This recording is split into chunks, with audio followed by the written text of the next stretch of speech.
Государственное инвестиционное агентство было создано при Министерстве экономики Абхазии в 2015 году. С тех пор агентством реализован не один проект, выгодный как экономике Абхазии, так и инвесторам.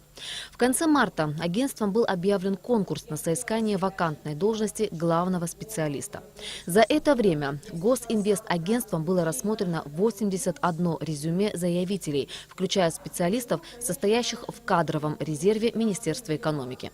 И вот два этапа отборочных испытаний позади. К третьему этапу, а именно собеседованию, были допущены всего 15 кандидатов. Активность проявили, наверное, все-таки более молодежь, скажем так. Очень много студентов старших курсов, но мы их тоже рассматривали, так как они уже на последнем курсе, и они могут себе позволить работать у нас полный рабочий день. На собеседование прошли 15 кандидатов, которые были приглашены к нам. Собеседование проводили директор и заместитель директора Государственного инвестиционного агентства, по итогам которого и будет выбран подходящий кандидат. Коллектив здесь небольшой, всего 6 человек, но все специалисты молоды, амбициозны и талантливы.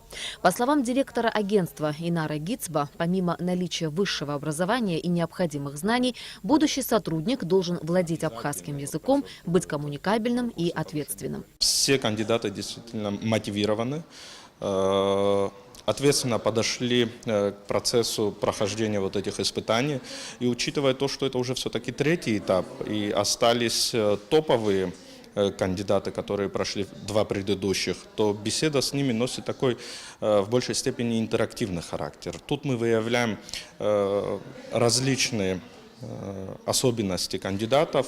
Это уже не какие-то предметные знания.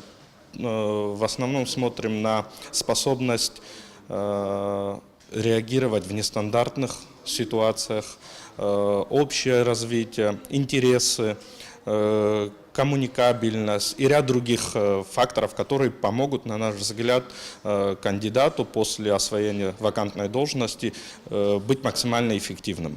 Все 15 соискателей прошли собеседование. Буквально через несколько дней станет известно, кто из них станет 7-м сотрудником молодой и перспективной организации. Ирина Аршба, Алексей Агухава, Абхазское телевидение.